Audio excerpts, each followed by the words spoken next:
కైలాసము శ్మశానము అది ఇది నీ గృహము బోలాశంకర.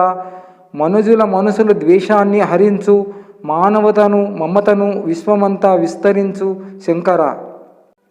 నువ్వు వేసే ప్రతి అడుగు ప్రతిఫలమే అరచేతిలో ఒదుగుతుంది, మంచైనా చెడైనా.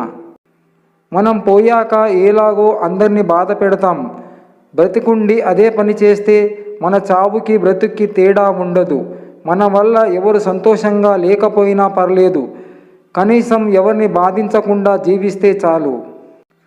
అన్వేషించేది మనిషి, ఆకర్షించేది మనసు, అందనిది ఆకాశం, ఆగనిది కాలం, అంతరించేది జీవితం. అనునిత్యం మనకు తోడుగా నిలిచేది మనం చేసిన పని, మంచి పని. మనసుకు నచ్చిన వారు మనతో లేరన్న ఆలోచన ఇంకెవరితోనూ మనల్ని ఉండనివ్వదు.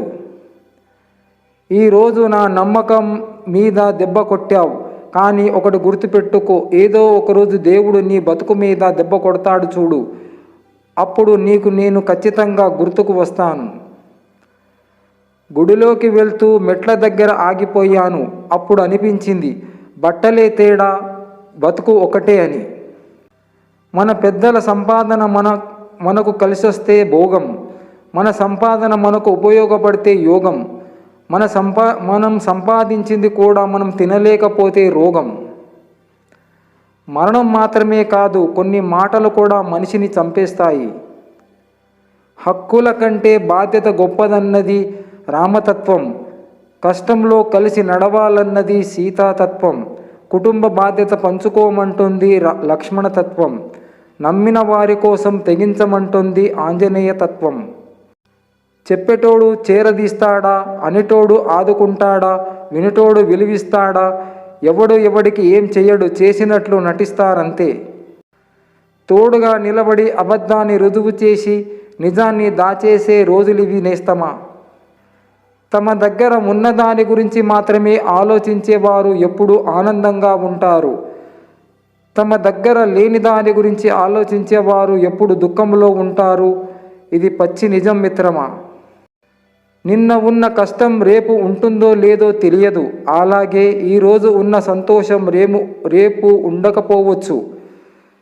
కష్ట సుఖాలు కావడి కుండలు. అందుకే నలుగురితో కలిసి మెలిసి నవ్విస్తూ గడపడమే మంచి జీవితం మిత్రమా. హృదయానికి గాయం అయిందని అలా కూర్చుంటే నీ గమ్యాన్ని చేరుకునేదేలా? ఈ ప్రపంచానికి కొత్త సందేశం కావాలి. నీ లక్ష్య సాధన గెలిచేందుకు వ్యూహాలు రచించుకో. నీ గెలుపు చరిత్ర పుటలో చివరి స్థాయిగా లిఖించబడాలి. నిన్ను నమ్మి నీ ఫ్రెండ్ నీకు చెప్పుకున్న రహస్యం నీ పెదవి దాటి నా మరుక్షణం నువ్వు మరణించినట్లే.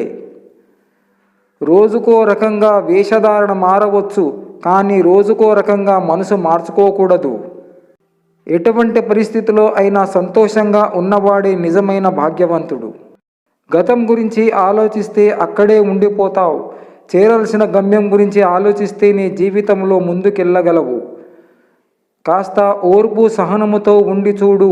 జీవితం నీకు చాలా పాఠాలను నేర్పుతుంది.